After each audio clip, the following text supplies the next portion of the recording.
Hola, buenas tardes a todos. Nosotros somos la Asociación México Hispano y hoy tendremos la gran conferencia sobre Hernán Cortés, libertador de los pueblos mesoamericanos. Va a ser impartida por nuestro gran amigo Iván Vélez, arquitecto, escritor. Y pues los pasamos con Ángel de España. Muchas gracias, Eduardo. Muchas gracias a todos por seguirnos, sean tarde o sean noche. Buenas tardes, buenas noches, según la parte del hemisferio en el que estemos. Y muchas gracias, Iván Vélez, por confiar una vez más en la Asociación Herética Vite, en este caso compartiendo conferencia con la Asociación Hermana México Hispano. Bueno, soy Iván Vélez, decir que es arquitecto, escritor, investigador asociado a la Fundación Gustavo Bueno, y además es presidente de la Asociación DENAES, Defensa de la Nación Española. Y bueno, es una suerte contar con él en este mes de agosto, que es muy significativo para México y por lo tanto para el pasado común que representa la Nueva España, ¿no? Bueno, que la conferencia de hoy va a versar sobre Hernán Cortés y bueno, la conquista por parte de España de México, de España y de sus aliados también, de los pueblos aliados de los españoles, que eran muchísimos, y luego Iván Vélez también nos comentará. Sobre Héroes de Cavite, pues comentar que somos una asociación de divulgación histórica y periodistas, estamos ayudando a formar asociaciones y periodistas en América, entre ellas, por ejemplo, fundamos la Asociación México Hispano, que ya gestionan de forma totalmente autónoma nuestros compañeros de Eduardo, Jonas y Ramil y algunos más que se irán conectando a lo largo de la noche. Pues muchas gracias, Iván, cuando quieras. Bueno, lo primero, pues, por supuesto, agradecer a la Fundación, a la Asociación, perdón, Héroes de Cavite y también a México Hispano, que es pues una institución que habría que decir casi que es redundante, porque México solamente puede ser hispano, me parece a mí, porque sobre todo las alternativas pues, que se plantean pues seguramente darían al traste con esa sociedad política. Bueno, ese es un tema quizá que podríamos hablar en otro momento o quizá en el desarrollo de la charla y del coloquio posterior. En fin, yo lo que voy a hacer es a trazar un poquito o dar unas pinceladas respecto a la conquista de México por parte de Hernán Cortés y sus compañeros y aliados, como bien se ha dicho en la presentación, compañeros por cuanto a los que iban con él así se llamaban, compañeros por formar una compañía, y aliados porque es evidente que con esa escasez de efectivos españoles, peninsulares, habría que decir de manera retrospectiva, si pensamos en un México formado parte del orbe hispano, pues con esa exigua cantidad de españoles hubiera sido del todo imposible penetrar en el Valle de México en esta especie de depresión volcánica y acabar tomando la ciudad más importante de Mesoamérica en ese momento. Entonces, bueno, eso es un poco el planteamiento que quiero hacer. Voy a, ya digo, dar unas pinceladas al respecto y luego, pues, quizá lo más estimulante sea un debate posterior, porque, como he sabido, la conquista de la Ciudad de México, hay que decir que México es una especie de sinécdoque de la Ciudad de México que toman los españoles, de Tenochtitlan. México es una sinécdoque del mundo mexica, pero claro, en los Estados Unidos mexicanos y en lo que son y lo que fueron anteriormente, e incluso en Nueva España, hubo multitud de etnias y de pueblos que no se llamaban México, pero claro, lo más simbólico, lo más importante, pues es esa toma de esa ciudad tan importante dominada por la Triple Alianza. En fin, yo creo que son temas muy, muy manidos. Creo que el público que nos escucha es pues tan conocedor como yo de aquellos episodios y simplemente, pues ya digo, voy a intentar trazar esa ruta que conduce a la Ciudad de México y al 13 de agosto de 1521, fecha que acabamos de celebrar y en cuanto a los 500 años después de la captura de Cuauhtémoc en la laguna de esa gran ciudad, y que además está suscitando, como todos sabemos, pues una gran polémica por cuanto Andrés Manuel López Obrador pues está insistiendo constantemente en la petición de perdón por parte de los reyes españoles y por parte de España de aquellos hechos. Claro, ya me adelanto también, me parece que es una, y ya lo he dicho muchas veces, me parece que es una petición que no, es un auténtico disparate, porque el México actual pues es absolutamente heredero de las estructuras que empiezan a consolidarse con la llegada de Hernán Cortés y sus compañeros. Bueno, pues hecha esta presentación, habría que preguntarse acerca de quién era Hernán Cortés, y hay que decir que es un hidalgo extremeño, nacido en Medellín, que es una ciudad que debe su nombre a Claudio Metelio, un patricio romano. Si alguien va a Medellín, pues aparte de la escultura dedicada a Hernán Cortés, por cierto, muy polémica, porque muchos creen que lo que está pisando es la cabeza de un indio y lo que está pisando es la cabeza de unos ídolos, con lo cual lo que está pisando es la idolatría, y esto es fundamental para entender el pensamiento bueno, el sistema de ideas en el cual se movían aquellos españoles. Si uno va, ya digo, a Medellín, se encontrará con restos de un teatro romano, con una serie de iglesias, con un castillo en la cumbre, con el Guadiana bañando, digamos, los pies de ese municipio español, de Badajoz.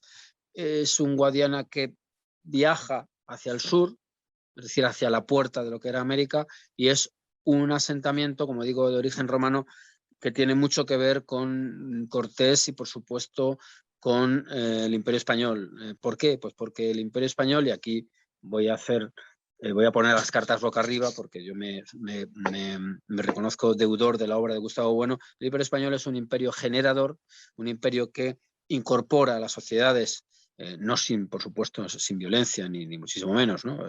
Hay que admitir la cruda realidad de la historia. Pero lo que sí que está claro es que las estructuras que acaban cuajando o consolidándose en el Nuevo Mundo, pues son análogas a las que estaban implantadas en el mundo en el que nace Cortés, y ese mundo, a su vez, pues es deudor también. Incluso hay paralelismos muy interesantes con el mundo romano, porque el Imperio Romano también fue un imperio generador, y de hecho en Hispania, que no en España, pues tienen su origen dos emperadores como Trajano y Adriano de mucha importancia para el Imperio Romano. Es decir, que Cortés nace en ese contexto, donde probablemente existirían algunas reliquias de ese mundo romano, pero unas reliquias sobre todo que vendrían dadas pues por la lengua española, que es una lengua romance que procede del latín, por un derecho romano que todavía se mantiene en nuestras sociedades, y por ciertas reliquias que además se complementarían con pues un sustrato evidentemente deudor de la Reconquista, a la cual él asiste todavía en vida, porque él se supone que nace en 1485, aunque recientemente se está discutiendo esa fecha y pudiera haber nacido algún año antes. Bueno, en realidad yo no creo que sea, aunque sea un dato importante, pero no es un dato absolutamente fundamental. Lo que está claro es que es una persona que nace en ese contexto histórico y cuya juventud transcurre pues probablemente escuchando muchas noticias venidas del Nuevo Mundo, noticias de grandes hazañas, de grandes riquezas, que eso estimularía la imaginación de aquel joven que parte a Salamanca para, con la protección de su tía Inés de Paz y de su marido, pues entrar en contacto con el mundo de las letras. Cuando digo letras me refiero a leyes, a un conocimiento del latín solvente para la época, un conocimiento del mundo legislativo al cual él debió tanto, porque las acciones de Cortés tuvieron que fundamentarse legalmente, si no hubiera sido probablemente ajusticiado. Y es en Salamanca donde él adquiere unas destrezas que le permiten luego después asentarse en las Indias, en el Caribe, vinculado a las escribanías. Y las escribanías, aparte de ser un negocio burocrático, pues lo que permiten es tener un conocimiento de los hombres, y esa es una de las cualidades que siempre tuvo Cortés. Me parece a mí que, aunque a Cortés se le presenta en algunos casos como un gran guerrero, como un gran estratega, yo creo que muchos de sus logros, o quizás sus logros más trascendentales, se los debe a sus aptitudes diplomáticas, a unas aptitudes que, ya digo, tienen mucho que ver probablemente con ese mundo de las escribanías, ese mundo de las relaciones entre los grupos hispanos, porque hay que decir que al Nuevo Mundo van pues gentes vinculadas a ámbitos familiares y regionales. Y entonces es ahí donde debemos insertar a Hernán Cortés. Hernán Cortés, ya digo, adquiere en Salamanca determinadas destrezas, se acaba pasando al Nuevo Mundo y se asienta en aquellas islas en las cuales los españoles pues llevan pues poco más de una década implantados, están buscando oro, están buscando riquezas, y se está descubriendo un continente, o lo que parece un continente, o al menos una tierra desconocida, donde pues hay riquezas y hay grandes peligros. No hay que olvidar también que el viaje que emprende Colón en 1492 busca las Indias, y lo que aparece es esa especie de muro continental que supone el Nuevo Mundo. Digo Nuevo Mundo porque es la terminología del momento, antes de llamarle América. Y los españoles todavía, cuando llega Cortés a aquellas tierras, están buscando o consideran que hay una posibilidad de un paso marítimo hacia la especiería, hacia Catay, hacia Zipango, que son los grandes atractores, esas Indias a las que trató de dirigirse Colón. Bueno, Cortés lo que va haciendo es medrar de algún modo en aquella sociedad y situarse en la órbita de Diego Velázquez de Cuéllar, que es el gobernador de Cuba. Un gobernador de Cuba que en 1517 lanza una primera expedición hacia esa tierra firme, así llamada, con Hernández de Córdoba, un Hernández de Córdoba que es repelido por los indígenas y que muere a causa de las heridas recibidas nada más volver a Cuba. Inmediatamente se lanza una segunda expedición, y mientras tanto lo que está haciendo Velázquez de Cuéllar es buscar en la península el título de adelantado. ¿Para qué? Para ser digamos, el que lleve a cabo de una manera legal, porque hay una estricta observancia de los preceptos legales por parte de los españoles, se debían a la corona, evidentemente, aunque tuvieran, ahora entraremos en ello, pues esas expediciones, pues un componente privado bastante importante. Lo que está intentando, ya digo, Diego Velázquez de Cuéllar es adquirir esa condición, y mientras tanto va lanzando una especie una serie de expediciones. A la de Hernández de Córdoba le sucede la de Juan Grijalva, y bueno, también es repelida por los indígenas, también regresa, y de esas dos expediciones lo que cabe señalar o que cabe subrayar es la configuración de un grupo de descontentos que han ido enrolados en ellas. ¿A qué me estoy refiriendo? Bueno, pues en Cuba hay una serie de individuos que se sitúan, muchos de ellos, en la órbita de Velázquez de Cuéllar, que son encomenderos, que tienen verdaderos intereses en la isla y que pueden hacer fortuna por medio de los rescates, es decir, por el intercambio de objetos que truecan por oro con los indígenas. Sin embargo, hay otros que no han conseguido tener una posición desahogada en las islas y que ven como única alternativa a su desdicha antillana pues el asentamiento en tierra firme. Bueno, en este contexto es en el cual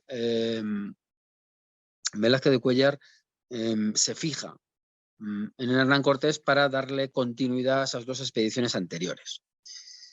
Y lo que se busca es, o lo que se elaboran son unas instrucciones muy prolijas, muy interesantes, que además deben ser aprobadas por los jerónimos que están asentados en la Española. ¿Por qué razón ocurre todo esto? Pues por la situación de regencia en la cual está situado el cardenal Cisneros. Bien, esas instrucciones, que ya digo, son aprobadas porque en las expediciones españolas tenía que haber una autorización por parte del rey que, aparte de establecer unas condiciones concretas, sobre todo podemos destacar el hecho de que se exigía la entrega del quinto real, del 20% del oro que se obtuviera, y también, pues precisamente para garantizar esa entrega, en aquellas expediciones se incorporaban una serie de oficiales reales, un veedor e incluso también pues gentes de religión. ¿Por qué? Pues porque no olvidemos que la expansión hacia el oeste viene dada o viene legitimada por las bulas alejandrinas, que lo que buscan o lo que persiguen es la evangelización de aquellos a los cuales no les ha sido dada la palabra de Dios. Bueno, en este contexto es donde se elaboran las instrucciones, son muy fáciles de encontrar, cualquiera lo puede buscar en internet, y hay como varios bloques temáticos dentro de ellas. Por supuesto, se establecen las condiciones económicas, el asunto de los rescates, la obligatoriedad de la entrega del quinto real, pero también, sobre todo, lo que se hace es, o lo que se exige, lo que se le exige a Cortés en ese acuerdo que establece con Diego Velázquez, es el intento de la redención de cristianos que estaban en poder de indios. Por su condición de infieles, evidentemente, pues tenían que ser liberados, ¿no? Esto establece un paralelismo interesantísimo con lo que hizo durante siglos la orden mercedaria en el Mediterráneo, en el cual pues se llevó a cabo una ingente labor de liberación de esclavos en manos de musulmanes. Se calcula que hasta el siglo XVIII habían llegado a 70.000 las personas, los cristianos que fueron liberados del ambiente o del sometimiento musulmán. Bueno, pues esta expedición, como digo, tiene un sesgo económico inequívoco, establecer las condiciones de los rescates, establecer también la obligatoriedad del quinto real, de la entrega del quinto real, y la liberación de los españoles que estuvieran en manos de indios, ¿no? A ello hay que añadir, siempre lo digo, soy un poco repetitivo, pero bueno, no puedo evitarlo, ¿no?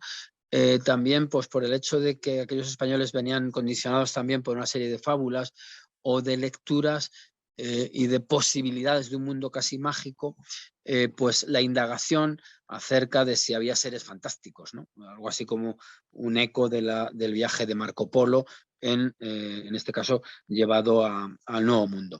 A ello habría que añadir también un último factor, que es la indagación también acerca de si existían o no cruces, pues se habían percibido unos signos cruciformes, y ello era importantísimo porque haría decaer en gran medida la misión española, porque si aquellas tierras estaban cristianizadas, pues uno de los móviles de la expansión hispana en el Nuevo Mundo decaería. Ello por no pensar en la posibilidad de que aquellas cruces fueran portuguesas, con lo cual esa especie de mundo dividido en dos habría llegado a sus límites en aquellas tierras. Bueno, a todo esto hay que añadir que en la documentación se habla de la isla de Uluacán, hoy península de Yucatán. Esto me parece, y en el libro lo traté con la mayor finura posible, me parece que es un asunto esencial, por cuanto si es una isla todavía no se ha llegado a tierra firme, entendamos perfectamente el truco, y por lo tanto no se estaría contraviniendo la legalidad. Por otra parte, de ser una isla, esas corrientes que la envolvían pudieran dar pie a la existencia de un paso hacia Asia, esa especie de canal de Panamá inexistente, pero que se buscó insistentemente. De hecho, además, Cortés, después de la conquista del Imperio Mexica, llegó a plantear también la conquista de China, para que veamos la visión de aquellos hombres y la enorme ambición y el arrojo también, ¿verdad? Porque evidentemente la conquista de China hubiera sido pues, seguramente imposible. Pero bueno, dadas las circunstancias, dado el favor que se creía que se tenía por parte de un dios que acababa con sus oponentes, pues todo parecía posible para aquellos españoles, para aquellos barbudos, ¿no?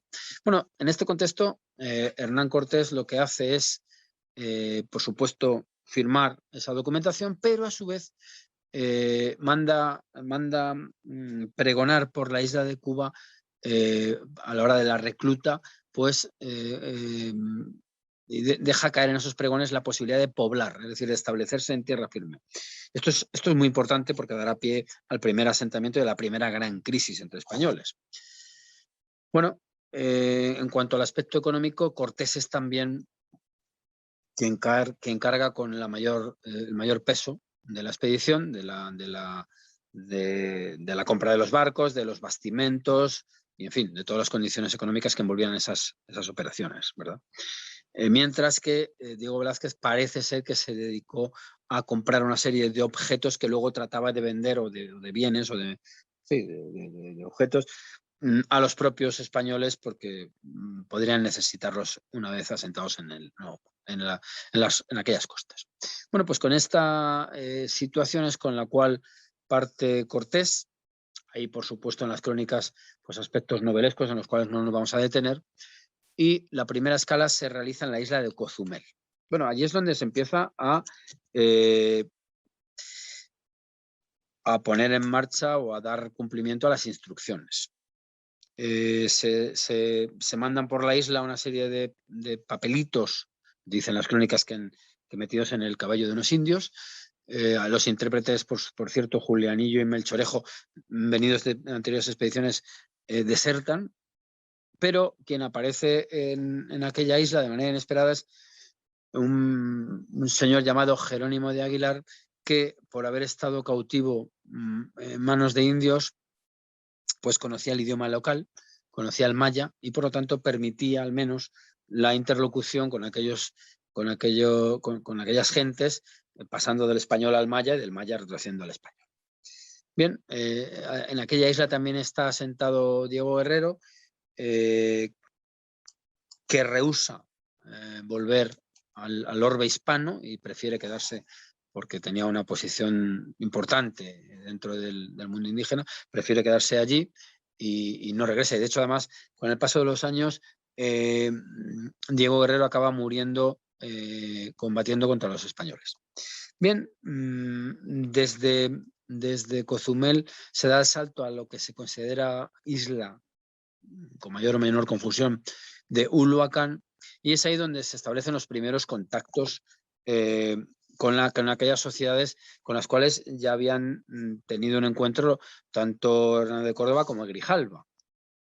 De hecho, en tierra firme ya se desarrolla la primera batalla, la batalla de Centla, y bueno, allí es donde los españoles hacen valer diversas, más que el número, yo diría que la estrategia y algunos elementos efectistas, el uso de la artillería, una artillería muy, muy lenta, pero creo que de un impacto psicológico importante. En cuanto a los caballos, una caballería muy limitada, 16 equinos, bueno, pero que al menos pues creaban una confusión enorme, y lo que yo creo que determina esas victorias sobre todo el alto nivel estratégico de los españoles, pues con Cortés, entre aquellos más o menos 550 españoles, más esclavos, más indias de servicio, viajan algunos veteranos de las guerras de Italia. Bueno, se gana en aquella batalla en la cual me ponen por aquí Diego Gonzalo Guerrero, quizá me haya confundido, perdón. Se gana y entonces se traban las primeras relaciones con aquellas sociedades. La primera, la más importante, es el establecimiento de una alianza con el cacique gordo de Zempoala, que es importante no solamente por pues, por el hecho de establecerse, ¿no? Sino porque desde ahí se le dan unas directrices, o se le dan unas primeras indicaciones de cómo es aquella realidad indígena, que es, por supuesto, muy compleja y llena de situaciones de dominación. Es decir, los mexicas son un pueblo belicoso que ha sometido al resto, a los cuales pues les exige la entrega de tributos mercantiles y humanos para el sacrificio en los templos, ¿no? Cortés, por supuesto, desde el principio se destaca por su furia contra la idolatría, y en este ambiente es donde recibe además una serie de esclavas, entre ellas doña Marina Palinchín, que posteriormente será amante de él, que le dará un hijo muy querido por Cortés. De hecho, en una carta dice que no lo quiero menos que al que tuve con la marquesa. La marquesa es, bueno, pues con quien acaba contrayendo un matrimonio ajustado a las formas y a la visión estratigráfica social de los españoles del momento. Bueno, y esa mujer, esa doña Marina, es la que permite, se convierte en un elemento absolutamente clave. Es una niña que había sido vendida como esclava y que habla tanto náhuatl, y que me perdonen por la pronunciación los amigos mexicanos, como maya. Y entonces, claro, lo que ocurre es que Cortés puede hablar en español a Jerónimo de Aguilar, y Jerónimo de Aguilar lo pasa al náhuatl, el náhuatl se le entrega a doña Marina, el maya se le entrega a doña Marina, y doña Marina puede llegar al náhuatl. Lo digo porque enseguida llegarán los emisarios de Moctezuma. Esa interlocución es facilitada por esa doble traducción, en la cual, por supuesto, se perderían muchos detalles, pero que permite al menos entenderse. Bien, lo que en el mundo maya consigue Cortés, aparte de hacerse, por supuesto, con doña Marina, que es entregada, por cierto, en primer lugar a Portocarrero, es un conocimiento bastante profundo de las contradicciones que hay entre aquellas sociedades. Por ir con cierta rapidez. El siguiente hito histórico yo creo que nos debería llevar a Veracruz. Veracruz es la villa que fundan los españoles, contraviniendo las órdenes por escrito de no poblar, pero sí lanzadas oralmente, como hemos visto anteriormente. Bueno, cuando se quiere, en aquellas playas lo que se hace es empezar a tener contactos comerciales con aquellas tribus. Contactos, por cierto, también con los enviados de Moctezuma, que enseguida le hacen llegar una serie de presentes, algunos de ellos probablemente elaborados para Juan de Grijalva. Estoy pensando en las ruedas de plata y de oro que se le entregan y que realmente acaban viniendo a España porque son enviadas por Cortés por medio de sus representantes, que los manda a España. Y es ahí donde se produce una situación interesantísima, muy compleja, muy compleja. Yo cuando escribí el libro tuve que ir con mucha cautela para intentar reconstruir las fechas. Hay un libro excelente de Mari Carmen Martínez, se llama Veracruz 1519, que yo recomiendo abiertamente, porque a mí me sirvió de muchísimo para ver esa cronología tan delicada y tan equilibrada, ¿no? En la cual se dan los hechos. Lo que ocurre en Veracruz es que hay, ya digo, una facción de descontentos que quieren poblar y quieren buscar fortuna allí, y otros que quieren regresar a Cuba porque tienen intereses en la isla. Bien, se produce incluso una rebelión. Y es allí donde se elaboran una serie de documentos encaminados pues a que el rey se dé cuenta de que los que quieren asentarse ahí son una especie de municipio castellano transterrado y que son leales a la corona y que no buscan su lucro personal. De hecho, le entregan casi todos los tesoros enviados gracias a Portocarrero, como digo, y que su opositor, Diego Blázquez de Cuéllar, es un hombre egoísta e individualista que solo busca el lucro personal y se le pide que no se le dé merced alguna. Es allí donde hay una rebelión y es allí donde se produce pues no el episodio que todo el mundo tiene en mente o popularmente se tiene, ¿no? Que es el de la quema de las naves, sino el de su desmantelamiento, su barrenado y su echado al través, es decir, echarla sobre la costa para proveerse de los elementos que configuraban esas naves. Se deja una nave, quizá pues para poder regresar a Cuba si las cosas vienen mal dadas, y se manda otra que acaba llegando a La Coruña con toda esa documentación en la cual los vecinos del municipio de Veracruz, que han elegido como justicia mayor y como capitán general a Hernán Cortés, lo que dicen es eso, que Velázquez de Cuéllar es un mero egoísta y que ellos lo que buscan es asentar allí el poder real y están vinculados y absolutamente muestran su lealtad a Carlos I. Esto es un documento, además, pues que pasado el tiempo y sobre todo por la vía del éxito obtenido por Cortés, será el que legitime todo lo que ocurra posteriormente, al menos en la península. Bien, el siguiente hito, ya digo, vamos a ir con cierta premura, nos debería conducir o nos conduce a Tlaxcala. Bueno, Tlaxcala es una ciudad-estado también, porque eran ciudades además con una estructura no única, sino pues bueno, en México estaba la Triple Alianza, eran como unas estructuras trimembres. Los tlaxcaltecas eran un pueblo sojuzgado por los mexicas. Era contra ellos contra los cuales se celebraban las llamadas guerras floridas. Hay una revelación interesante, y es que cuando Moctezuma, me adelanto un poquito, es capturado por los españoles, se le llega a preguntar que por qué no aniquiló a los tlaxcaltecas, y la respuesta de Moctezuma II es pues que poco menos que ahí tenía una especie de sparring, ¿no? Como hablando en términos boxísticos, para ejercitar a sus tropas y también para proveerse de hombres dedicados al sacrificio humano. Bien, en Tlaxcala lo que se entablan son una serie de combates protagonizados sobre todo por Xicoténcatl el Mozo, hijo de Xicoténcatl el Viejo, uno de los magnates de la ciudad de Tlaxcala. Y esas primeras hostilidades vienen dadas porque Cortés ha incluido en su hueste a guerreros mayas o totonacas. Entonces, claro, si los tlaxcaltecas que están opuestos a los mexicas ven venir un ejército de extraños barbudos, que además vienen acompañados de los pueblos aliados o sometidos por los mexicas, lo lógico es oponerse a ellos. Y de hecho así ocurre. Lo que pasa es que, bueno, son una y otra vez vencidos. Incluso además, pues bueno, con algunas crueldades hechas por la Cortés. Como escarmiento, cuando descubre que puede haber una serie de espías dentro, ¿no? de su campamento.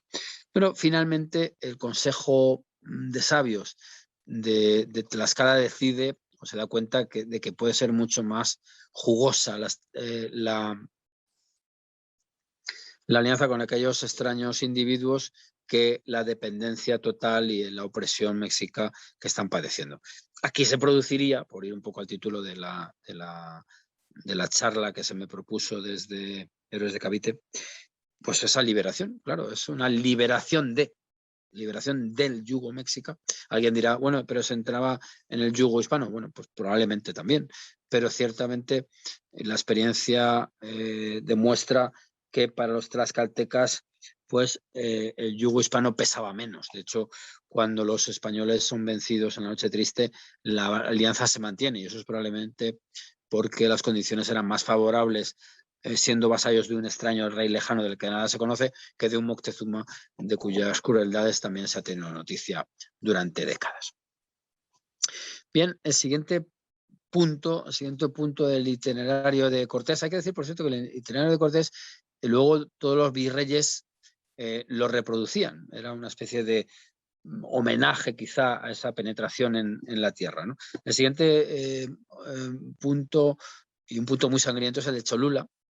En Cholula es donde Cortés se gana por parte de Bartolomé de las Casas el apelativo de Nuevo Herodes, porque lo que hace es realizar una masacre de la nobleza cholulteca, después de ver o de comprobar pues que en la ciudad de Cholula hay extraños indicios que invitan a pensar que lo que se va a producir es el aniquilamiento de los españoles, ¿no? Y probablemente informado también quizá por sus aliados tlaxcaltecas, decide dar antes de ser golpeado, más o menos son las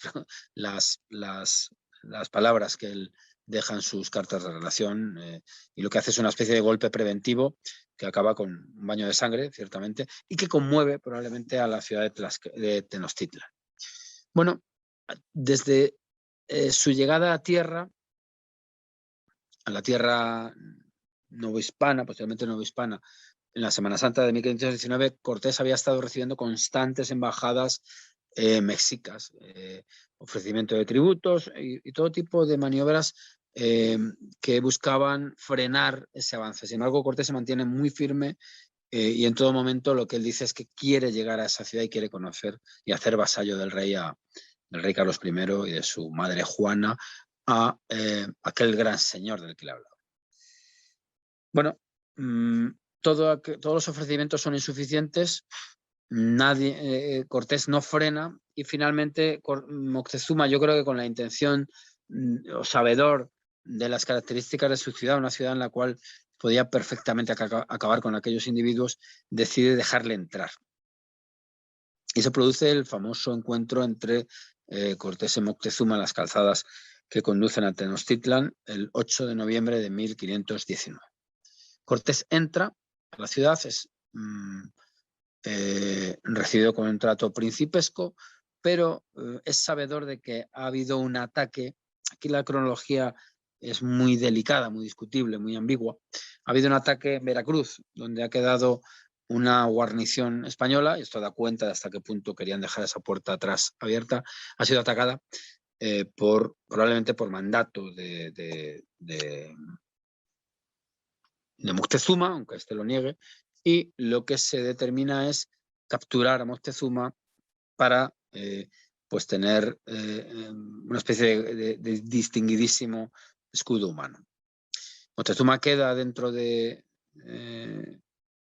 palacio de Axayacatl y hay un dato interesante en la crónica de Bernardino de Castillo cuando él habla de cómo se han construido un par de bergantines a los cuales se monta a Moctezuma y aunque parece ser o pudiera entenderse que es una especie de situación de recreo, eso da cuenta de hasta qué punto los españoles querían tener abierta la posibilidad de escapar de aquello que Bernal del Castillo llamó red o garlito, es decir, trampa. Otro de los indicios de hasta qué punto había una enorme desconfianza de lo que pudiera ocurrir ahí, y esto lo digo frente a las interpretaciones según las cuales pues aquello fue poco menos que un paseo militar, es que en la puerta de aquel palacio se coloca uno de los cañones que llevaban los españoles, precisamente para defenderse de ataques. Bien, mientras todo esto ocurre, esta especie de extraña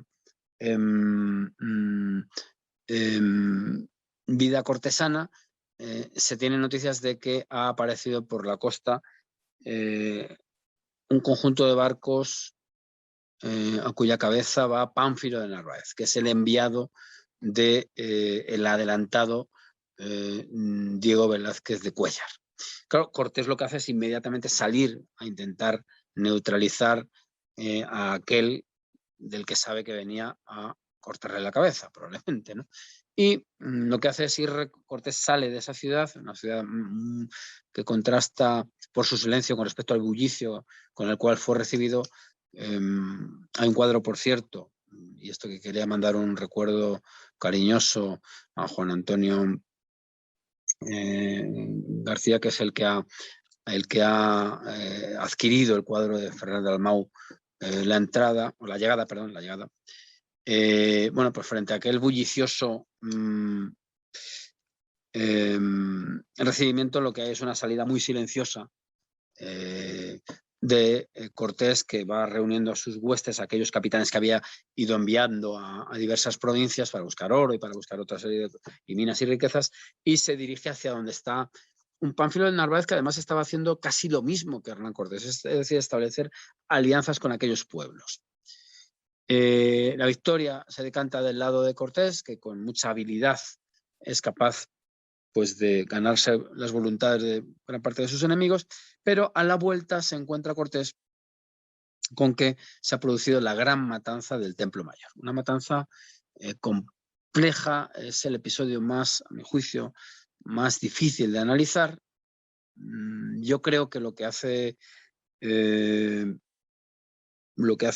de Alvarado, que es el que protagoniza esa matanza, es quizá alertado por indicios similares a los que se habían percibido en Cholula, emular a Cortés. Lo que pasa es que, claro, en una ciudad tan importante, con los ánimos tan caldeados, aquello produce pues, una reacción muy violenta, y cuando Cortés entra de nuevo, cuando regresa en su segunda entrada a la Ciudad de México, lo que ve es un palacio asediado y lo que urge es abandonar. Intentan apaciguar los ánimos de los mexicas sacando a Moctezuma a intentar aplacar esas iras, pero Moctezuma es apedreado, es humillado públicamente y las heridas, quizás su bajísimo estado de ánimo, le conducen a la muerte. Bien, se impone entonces una salida, una huida que se produce, que es la llamada Noche Triste, en la cual lo que se hace es confeccionar con las vigas de aquel palacio un pontón que debía irse colocando en las cortaduras de la calzada para que el ejército pasara, ¿no? Se reparte también el tesoro real, algunos, y de hecho algún lingote se ha recuperado recientemente. Algunos lastrados por el oro mueren en esa noche, se ahogan. Otros son capturados y son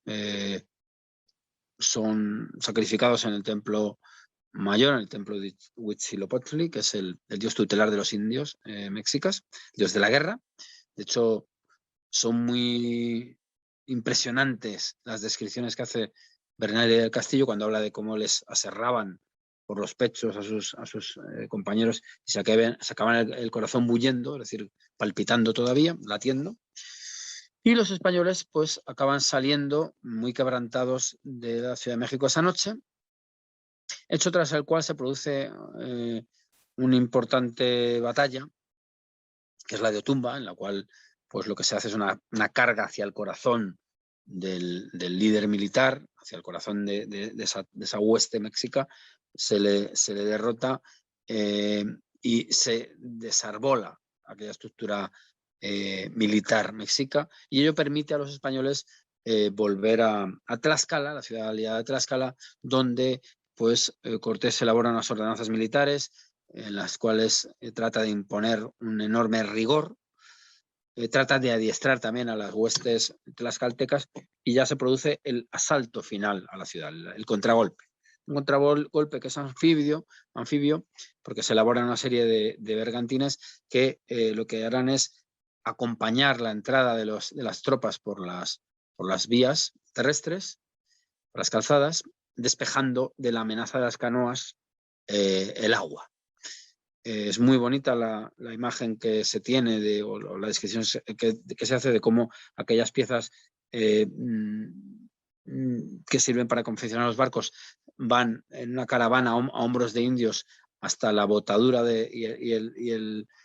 y la armadura de esos barcos en la orilla del lago Texcoco, y acaban siendo pues, los barcos que, por un lado, limitan el ataque de las canoas y también evitan que esas canoas viajen a las orillas del lago a proveerse de alimentos. Lo que se producirá dentro de la ciudad, y aquí ya aparecerá otro de los factores importantes, que es una epidemia de viruela que llega al parecer, con las gentes de Pánfilo del Narváez, y que ataca, esto yo lo he dicho muchas veces, yo creo que ataca mucho más a los mexicas porque las condiciones de insalubridad y de aislamiento y de falta de nutrición debilitan más los cuerpos, ¿no?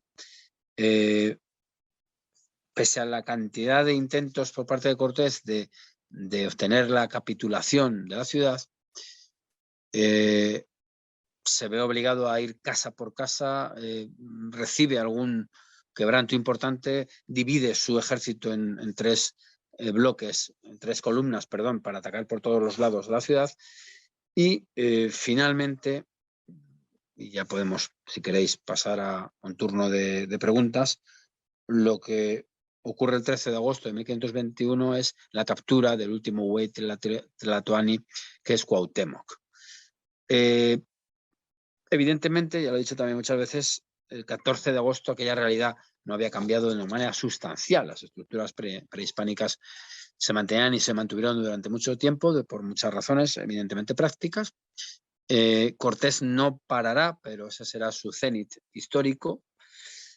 Y a partir de ahí empezará a echar a andar institucionalmente aquello que se conoció como Nueva España, que adquirió la forma de un virreinato posteriormente.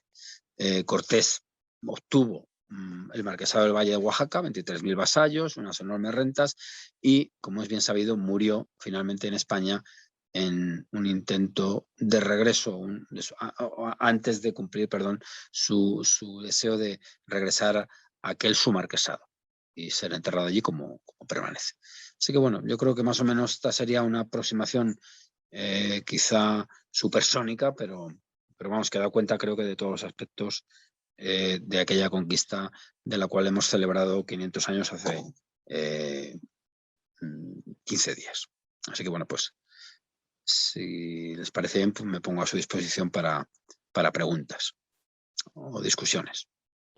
Muchas gracias, Iván, por exponernos de una forma tan clara y amena pues esta parte de la historia común, en este caso de la conquista del actual México, de lo que es Mesoamérica. Y bueno, pues siempre se aprende algo nuevo en cada conferencia. Gracias por la oportunidad que nos ha dado de estar esta noche aquí con nosotros y poder aprender de ti y de tu conocimiento, porque muchas veces lo que la gente no sabe es que esos conocimientos se adquieren después de muchas horas de archivo. Que para escribir un libro se escribe pues en base a muchísimas horas y yo creo que de vez en cuando lo recordamos y esta noche también lo hemos hecho. Pues muchas gracias, Iván, y paso la palabra a Eduardo de México Hispano. Muchas gracias, Iván. Muy buena tu conferencia, breve, muy buena, muy concisa y muy clara, ¿no? De lo que necesitamos aprender y conocer, principalmente los de México que nos tienen engañados con lo que es Hernán Cortés, ¿no? Nos dicen cada sarta de babosadas que era jorobado, que era, ¿cómo decirlo?, que era iletrado, que era un bárbaro, que los españoles que salían de España eran puros, como decir, pendencieros, y no es así, ¿no? Realmente esto es un agrado muy bueno para nosotros, para poder conocer más sobre el que conquistó a los tenochcas, ¿no? Uh-huh. Esa es una realidad. Te lo agradecemos mucho que nos hayas prestado tu tiempo, más por el horario, ¿no? que tienen allá en España. Es un poquito difícil en ocasiones, pero pues, hasta tienes un bonito mar para atrás. Creo que tu jardín está muy bien. Un toque pues, epicúreo, ¿no? ¿Perdón? Un toque epicúreo le estamos dando a esto. Sí, está muy bien. Yo lo hago pues desde la sala aquí cerquita de la casa, donde pude conectarme rápidamente porque vengo de otra junta, y pues, pues yo creo que vamos a pasar al momento de preguntas y respuestas, no sin antes darte un aplauso de parte de todos los que estamos aquí por habernos regalado esta conferencia, ¿no? Si gustan abrir sus micrófonos.